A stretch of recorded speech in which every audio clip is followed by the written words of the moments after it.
Hello and welcome to the Impact Zone podcast. We are back once again to discuss more TNA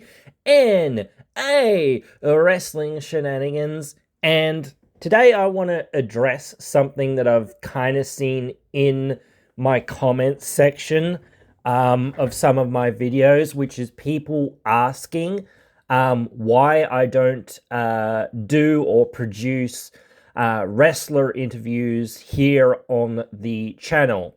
And certainly that is a good idea to put interviews and such on the channel. I would love to do interviews with wrestlers and get some of that content here on the channel for you guys to enjoy and see some of these interviews and discussions and thoughts about upcoming shows and matches and characters and storylines and all sorts of things like that, what have you. Certainly, I know people want to see that from these comments, which is helpful. I do appreciate that, and I do appreciate that some people perhaps don't understand the reason as to why I don't have wrestler interviews here on the channel. As I said, would love to have the ability to interview wrestlers here for the channel. This is a very small channel still, so it is very difficult to kind of get a lot of subscriptions. Actually, I noticed the other day we got a couple more subscriptions, but we're only, got a handful or so, maybe a dozen or so subscriptions. The videos don't get a lot of views. Now, yes, doing these interviews, perhaps they would bring in more views or more subscriptions and things like that and whatnot. So that is something that would be, worthwhile in that regard for the channel. The main reason that I don't really have them or don't do them right now is just due to money. A lot of the wrestlers who are out there charge podcasters and YouTubers a fee for interviews. And I did notice this with, I think it was Chris Van Vliet a little while back, saying that like webcam or whatever style interviews get way less viewers than in-person style interviews. Now, there's no real way for me to do in-person style interviews with wrestlers since I live in Australia and a very small part of Australia. I don't think any wrestlers are, like TNA wrestlers, are coming down here, and if they are, then like it would be great. But again, I've got to be able to pay for the interview time, and it is quite a bit of money to pay for these interview times. So that is the main reason why I don't have those interviews here on the channel. It is just too much money for me to forward up for an interview that I don't know. You could say yes, it could bring in more people from subscriptions or more people in terms of views and that sort of thing. People seeing these sorts of interviews and whatnot, certainly. But again, it's one of those things where I could put this sort of content out there and still get like 5 views or whatever it is, or 0 views or whatever it is. It depends on if people are actually interested in the wrestler. And I would want to I would want to interview most of the wrestlers every given week. Especially some of the more higher up wrestlers like Joe Hendry. Obviously, everyone wants to, talk about Joe Hendry right now. And getting I think that's a trending thing in a sense. When you've got somebody that's like that, you need to kind of jump on the bandwagon to an extent, and I do think that is something that we should try to do. I could I don't want to say this with too much seriousness because somebody might say, hey, you can't do that or whatever. But I could almost just steal interviews from other people in a sense. And what I mean by that is I could take screen captures of other people interviewing Joe Hendry or whoever, whatever wrestler, and just, you know, repeat back the questions that they asked in a later recording and splice them together to make it look like I'm actually interviewing somebody. And the reason I say I could do that is because 99% of these interviews, like most of the interviewers, ask the same questions. And most of the wrestlers give mostly the same answers as to what they did already. So that's another reason to say, well, all the interviews are pretty much the same whenever you talk to a particular wrestler, and for the most part, all wrestlers at the end of the day, because they have they have to have a very professional sort of presentation to themselves as well. So a lot of the questions that would be asked are usually pre-prepared as well. Some questions are obvious, like it's always the way to start the interviews, like how are you going today or whatever else, that sort of thing, and whatnot. So it is funny that I could do that. I won't do that, obviously, because that's just not the right thing to do, in my opinion and whatnot. But it is very funny how nearly every wrestler interview is basically the same as every other interview that they ever do. Maybe like you get an update on this or you get an update on that or whatever else it is. But for the most part, you interview Jeff Hardy, you're going to get a Jeff Hardy interview. You know, like you're not going to get an interview suddenly of Jeff Hardy being like, fuck TNA and fuck these people or whatever, you know, like he's going to be there and he's going to be respectful and he's going to say, yeah, I messed this up or I messed that up. I don't think this was good, or I wish we could have done, they could have done better with us, or whatever it was.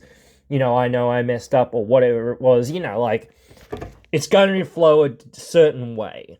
He's going to say mostly the same sort of things that you already kind of know-ish. Maybe you'll find out little things here and there which are interesting sometimes. Getting that extra perspective is nice sometimes as well, because like again, like you don't know the situations that he's been through. You don't know that his dad was sick, or you know, whatever it is, and all this other stuff, and he was taking care of him and yada yada yada, these sorts of things. I'm not going to go through all the sorts of interviews that people have and you suddenly find out something and say, oh wow, what, I didn't realize that, you know. But yeah, it's one of those things. Like, I don't think that, you know, like me bringing interviews to the channel would be a bad thing, as I sort of say. But in the end of the day, when you actually look at interviews with different wrestlers and whatnot, again, like 90% of the time they say exactly the same thing and exactly the same questions are asked. And that is like the talking point sometimes. Like, you know, one of the people that I really kind of want to interview is Eric Young. Because I think Eric Young is a very cool wrestler. He's probably like almost the face of TNA, because he's one of the most tenured people that's been there, and is still currently there, and he still goes at that high level. You know, like it's crazy what he's still doing, and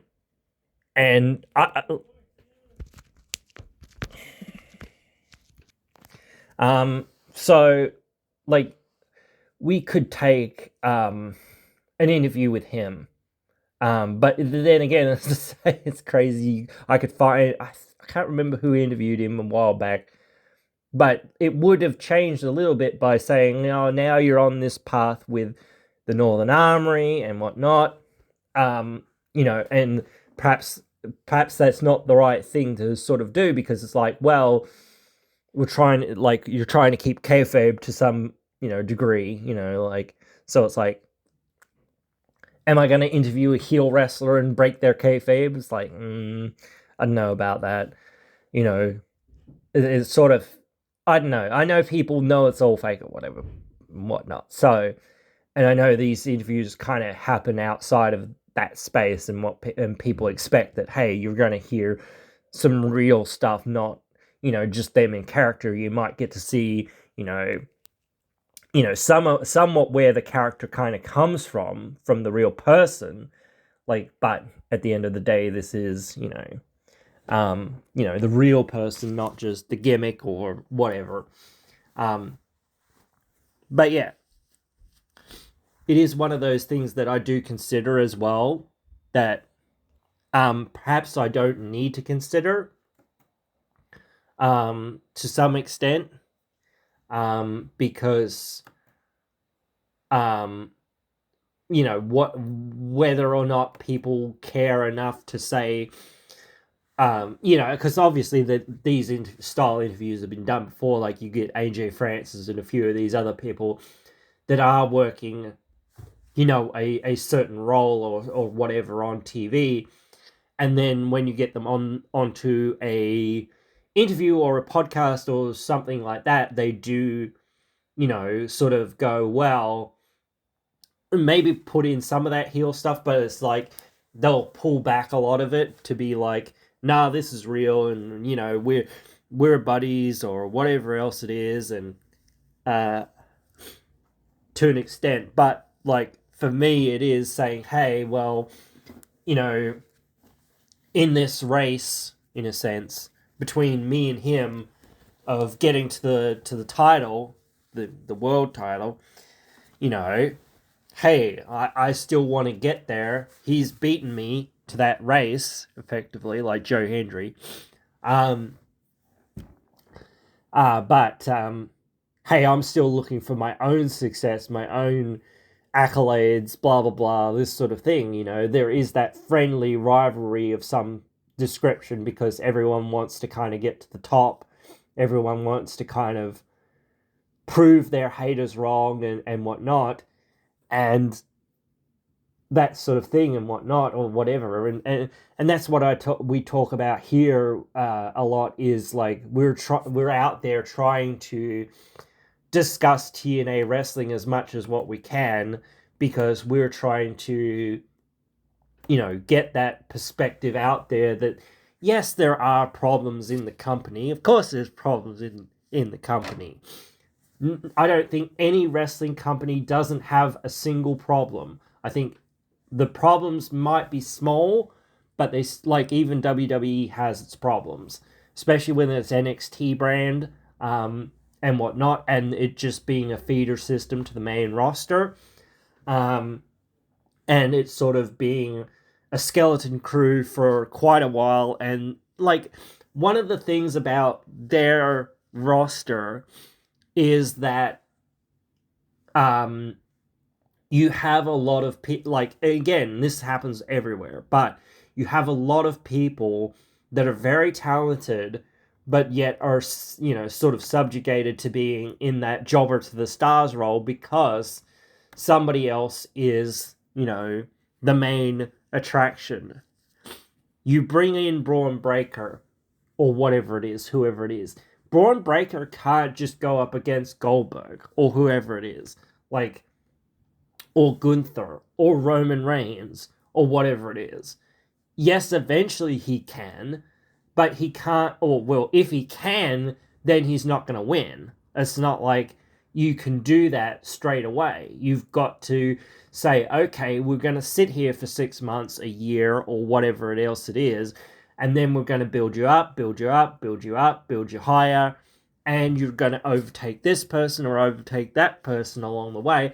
Looking at like guys like Sami Zayn or Kevin Owens, and some of the other people that have been there for a long time, or have been in the industry for a long time, that's where you start looking for your guys to say, like Eric Young, it's like, yeah, he's been there for a long time. I think I sort of touched on this before in the Eric Young heel turn video that I did, was that he's pretty much done everything that he can do. Like, even if he does like something major more, which is quite unlikely in my opinion, it probably won't matter very much, because again, people's perception of Eric Young has already kind of peaked.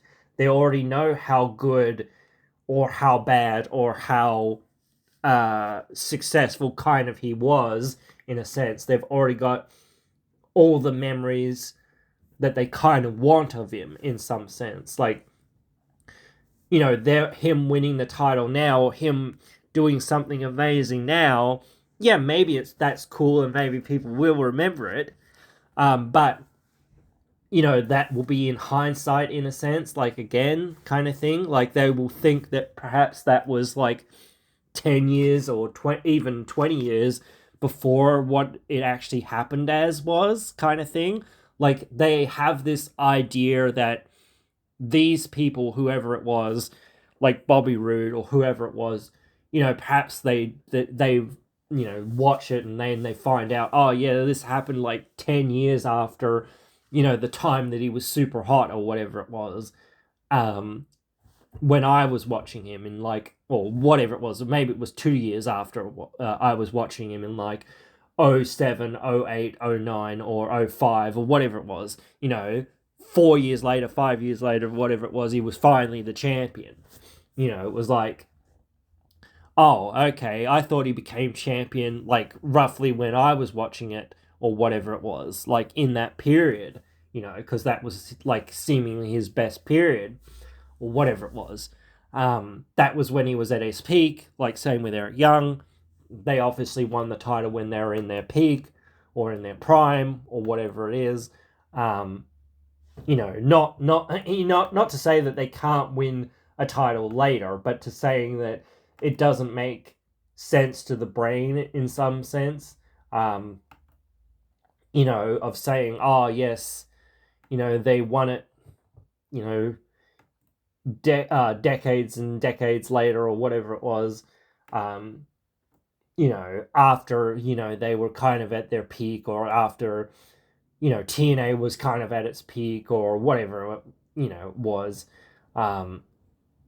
So when you see things like that, or actually go back to watch it like, it is one of those things. It is a very, you know, that Eric Young return and heel run that he had, and then the Violent by Design stuff, that was good stuff. But again, people probably would associate him, like if you said, oh, when he won the title twice or whatever it was, they probably think back to like 08, 09, maybe 2010, that type of period, maybe. They probably wouldn't think, oh yeah, he won it like 5 years after that, and then he won it again another 5 years after that, or whatever it was.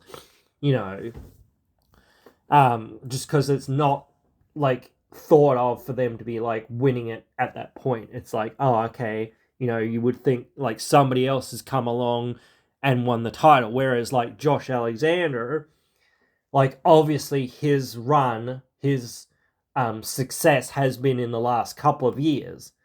So you would think back to him doing that stuff, well, not now, but effectively now, within the last couple of years. You know, you wouldn't think of him being like some guys, like Eric Young, Bobby Roode, and some of these other people that kind of had later runs, kind of thing. And I do like say this again about some of these people that, you know, they deserved more, and like they deserved the title long before what they got it, but it is what it is. And some people are like, I don't know, Matt Hardy was kind of in and out of the company a fair bit, I think. I don't know. He was kind of there in 2010, and then like he did some stuff, and then he was kind of like in the background of things. And then like suddenly you get him back turning up in like whatever it was, 2015, and then winning the title, and then like doing the broken, universe stuff in 2016, 2017, and then leaving and now like coming back. You know, I think the Hardys are again another kind of team that you would kind of put in that position or put in that perspective of saying, oh yeah, they obviously, when they were there in 2010 or whatever it was, they obviously won the tag titles back then. No, they didn't. They didn't win the titles until like 2015, 2016 or whatever it was. Which is crazy. They weren't teaming up, or when they were teaming up, it was like, oh, okay, what's going on here with these guys, being,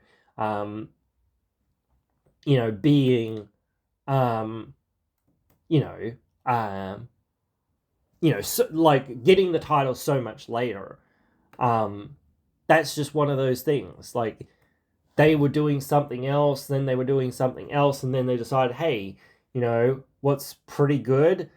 The tag team of the Hardys, like type thing. That's a strong story or a strong marketing thing that that comes up. The Hardys as a tag team, and people kind of wanted to see that. That's when they're at like one of their most successful, like as being a tag team. So it's like, oh, okay, why did they not, pull the trigger sooner, or why didn't they at least have them in the mix in that tag team scene to, like even if they weren't the tag team, like being the title holders or whatever, they could have been one of the tag teams that was, in the mix. And certainly I do feel like, again, they probably should have been champions sooner and done more stuff together sooner. But again, that's one of those things, like hindsight being 2020 or whatever it is. Looking at the Motor City Machine Guns, it's crazy. Like their main title win was back in 2010, 2011 or whatever it was, I think, as tag team champs. And most people would say, oh yeah, the fact that they're 3-time champs, well, that must have been in 2011, 2012 or whatever it was. Nope. It wasn't until like the 2020s or whatever it was that they won their other 2 titles, like 5-10 years later. So yeah, it is funny to see some of that and have that kind of discussion with some of these wrestlers and saying, hey,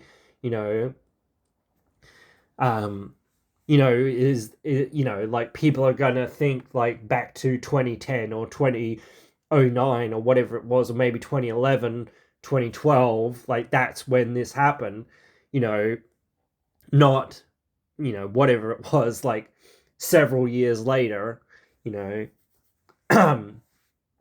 which is interesting to kind of look at. But yeah, interviews are pretty hard to, like, and again, like some people have agents or some wrestlers, so, and like you can't just easily DM a wrestler and expect responses very easily, because they get thousands and thousands of messages or whatever else it is from people saying, hey, interview.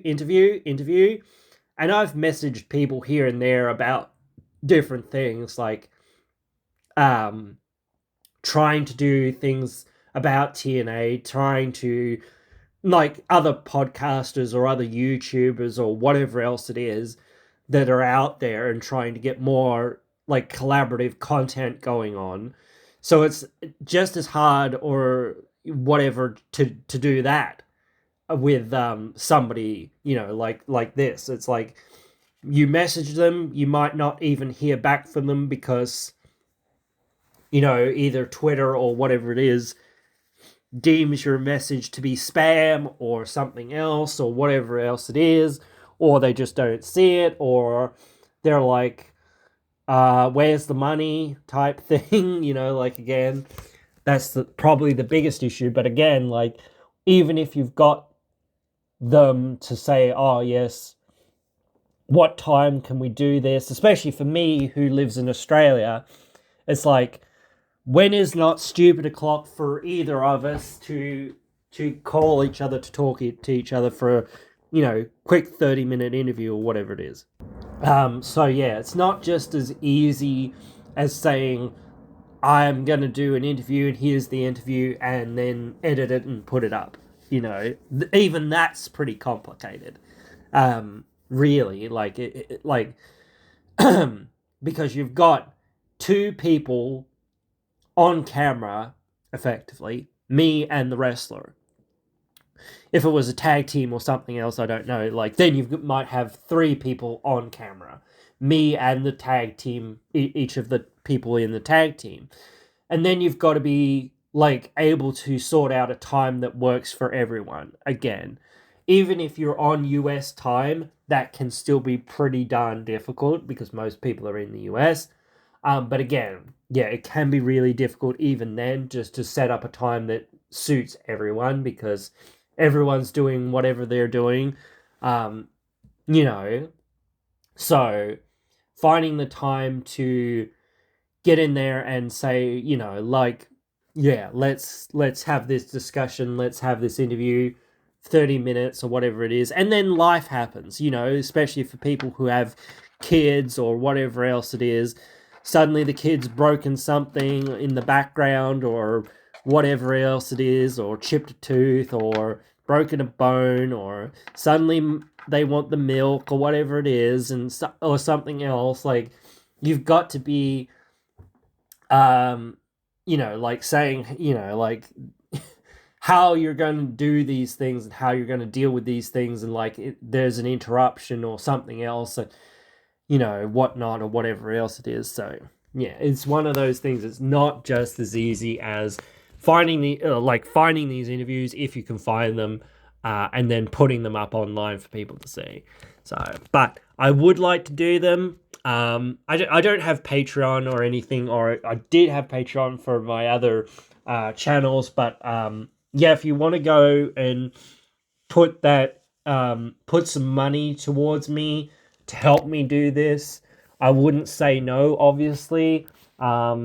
So yeah, I would definitely be happy to do this sorts of thing, but again, it really is very difficult for me to get all my ducks in the row to try to get this sort of stuff happening. And it is one of those things that it's like, well, you're always fighting for space as it is in the TNA wrestling sphere, and it is one of those things that, AEW or WWE gets way more views in terms of these videos, but this is my passion and this is where I want to be, so I'm not going to go away. But again, just having that perspective of, we're not going to get billions of views here because not a lot of wrestling fans are into TNA in comparison to WWE, AEW, or whatever. Maybe they are sort of starting to come in more so now in the last couple of years or whatever it is. But again, you still have that, that hurdle to kind of get over with people, or with fans or whatever it is. So yeah. But yeah, guys, hope you understand the situation a little bit better. I'm sure this isn't going to stop people from asking why I don't do the interviews, or why, blah, blah, blah, blah, whatever, that sort of thing. Because it is one of those things that, I put out some of these videos and again, some of them get 0 views or whatever it is, or 2 views. So, but again, yeah, and the rest of the people don't really get the memo, so to speak, about why this is, and I've got to constantly go through my messages and have somebody saying, why don't you do this, or why don't you do that? It's not as simple as saying that, or whatever. And then if you're such an expert apparently on wrestler interviews, why don't you go and do it?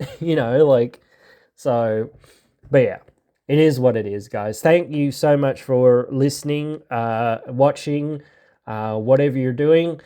on this day. Hope you've enjoyed this episode and hope you will join me again in another one.